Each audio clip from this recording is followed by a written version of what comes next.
大家好，歡迎大家收聽由課概述。我哋今次進入第5課，題目係在夜空中閃耀。我哋一齊祈禱。慈悲天父，我哋感謝你嘅引領，使我哋能夠再有機會繼續研究你嘅話，探索腓立比書中你嘅教導。今次我哋一齊反思學習嘅時候，願你嘅光照耀我哋嘅心靈，激發我哋嘅行動。天父啊，你教導我哋要讓光照耀喺人前，讓我哋有好嘅行為榮耀你嘅名。喺呢個上帝嘅律法被踐踏嘅世界入邊，求你賜俾我哋力量同埋勇氣，成為一束光，勇敢地喺黑暗中見證你嘅真理。願我哋喺學習中能夠深入理解保羅嘅教導，並將呢啲真理運用喺生活中，使我哋嘅行為能夠反映出你嘅榮耀。求你引導我哋嘅思想同埋言語，使我哋嘅每一個決定都能夠榮耀你，讓周圍嘅人因我哋嘅行為見到你嘅愛同埋恩典。禱告奉耶穌聖名，阿門。今課嘅全三節係腓立比書2章14、15節。凡所行的，都不要發怨言，起爭論，使你們無可指責，誠實無偽，在這彎曲悖謬的世代，作上帝無瑕疵的兒女。你們顯在這世代中，好像明光照耀。喺馬太福音5章16節，耶穌話：你們的光也當這樣照在人前，叫他們看見你們的好行為，便將榮耀歸給你們在天上的父。喺腓立比書2章12到18節中，我哋可以讀到保羅版本嘅耶穌嘅呢個命令。生活喺咁樣一個上帝律法不斷被踐踏嘅世界入邊，我哋呢啲渴望按照律法生活嚟侍奉上帝嘅基督徒，就係黑暗中嘅一束光。好，今課我哋一齊嚟分2個範疇探討。第一，照亮世界的人，包括反映上帝、世上的光同埋活祭。第二，光的例子，包括提摩太同埋以巴弗提。我哋先嚟睇照亮世界的人，反映上帝。腓立比書2章13節，因為你們立志行事，都是上帝在你們心裏運行，要為成就他的美意。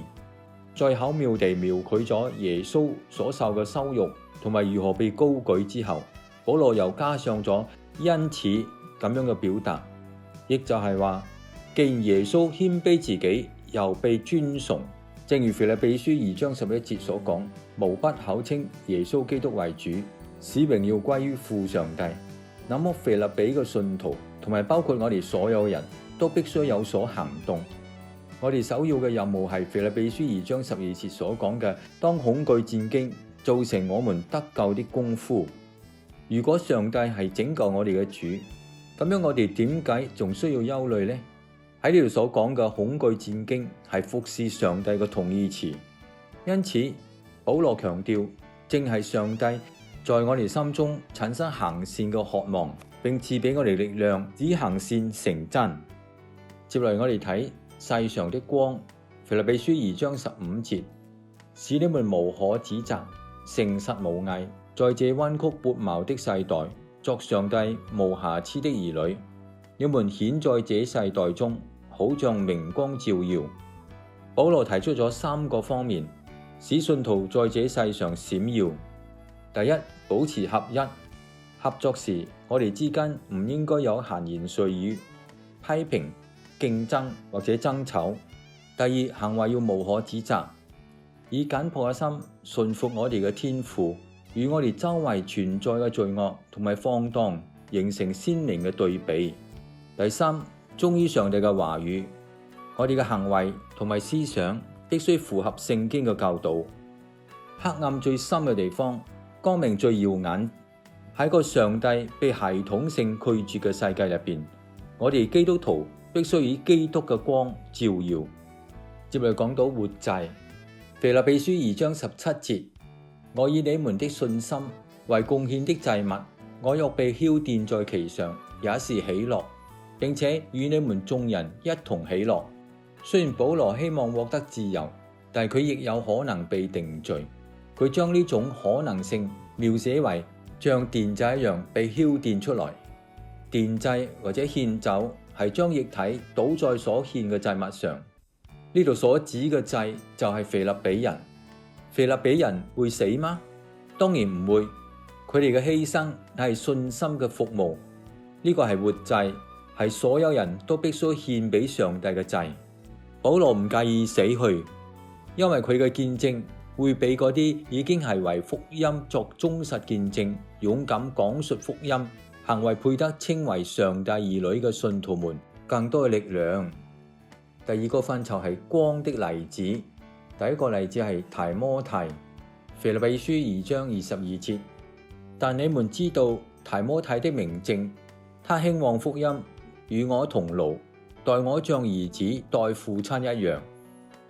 提摩太係保羅積極嘅同工，並合著咗6封書信，包括哥林多後書、腓立比書、哥羅西書、帖撒羅尼迦前書、帖撒羅尼迦後書同埋腓利門書。正是保羅自己選佢為傳福音嘅人。保羅睇到咗呢個年青人身上乜嘢特別之處呢？首先，大家都對佢評價好高，佢適合侍奉嘅話語得到咗先知嘅確認。作為一位年輕人，保羅睇佢好似自己嘅仔一樣。提摩太則以兒子對父親嘅尊重同埋關愛對待保羅。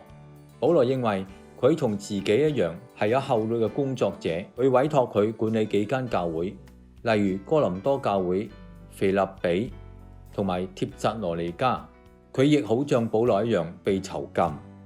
第二位光嘅例子係以巴弗提，腓立比書2章25節。